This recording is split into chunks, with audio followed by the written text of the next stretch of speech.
And welcome to this episode, all about a couple of things that often get in the way of people changing their lives in a positive direction. And that's the idea of feeling helpless and hopeless. So years ago, a guy called Marty Seligman, who eventually became the founder of positive psychology, which is a movement that looks at how do we understand what makes a great life, as opposed to focusing intensely on what makes people depressed, anxious, and so on. In the early days of research he did a lot of research in animal studies, which he says he now actually regrets having done. It's one of his kind of things that he feels most remorseful about. And he had dogs in particular, and he had the dogs and he put them in a cage, and he found that if you electrified the cage, the dog would jump out. So it's unsurprising. But if you prevented the dog from jumping out, so it had a top to the cage, and you electrified the cage and gave him a shock, the dog would try and remove himself, but after a while of being unable to get away from the electrified flooring of the cage, the dog would just lie down and not move, would give up on trying to escape. And this is defined as this idea of helplessness. As a result of becoming helpless and now just tolerating this unpleasant stimulus of being electrocuted, you can see why Marty Seligman now looks upon this and thinks, why did I do that? But as a result of this, not only did the dog no longer try and flee from the threat, but also there were changes started to be noticed in the well-being of the dog. Again, unsurprisingly, it looks sad, but also you started to see changes in its skin condition, in its wellness. And this has been noted before in many other cases of long-term exposure to stress or threat, that there are major changes physiologically through activations of various parts of the nervous systems and neurotransmitters and hormones and so on, which I won't go into right now. But you can imagine, that poor little doggy stuck in a cage, can't escape. He's given up, and there's this thing, this helplessness, this sense of there's no way out of here. I can't get out of this. It's hopeless. It just lies down and it gives up. And some other studies that were done on mice, where they found a very similar thing. If you had a mouse in a cage, and you started to hassle it and stress it in some way, it would start to get ill, its fur would start to fall off, it would start to look, not very happy, and start to have physiological changes.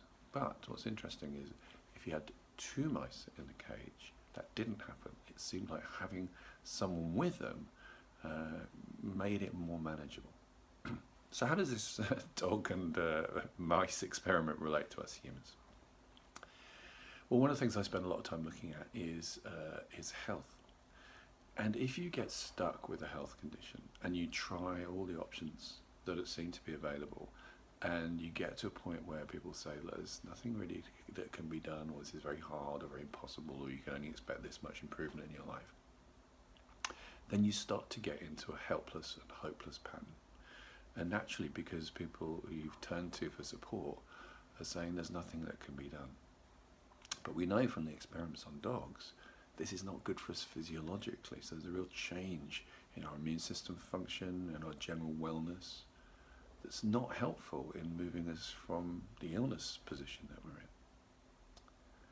So we need to think about this. We need to think about when illness strikes, and it does, and like everyone, I hate being ill, I can't bear it. You get into that position where your body's not working, it's not doing what it's supposed to be doing.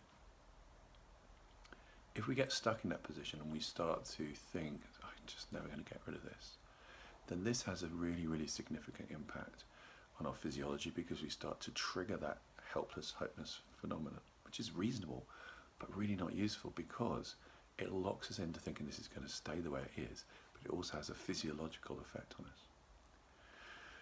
It's true not just for illness, it's true in every area of our lives, that when we feel hopeless and helpless, it's really, really difficult to change. So have a look at your life and think, okay, where have I thought to myself, I can't do anything about this. This is something I'm helpless and hopeless, and we would say passive to.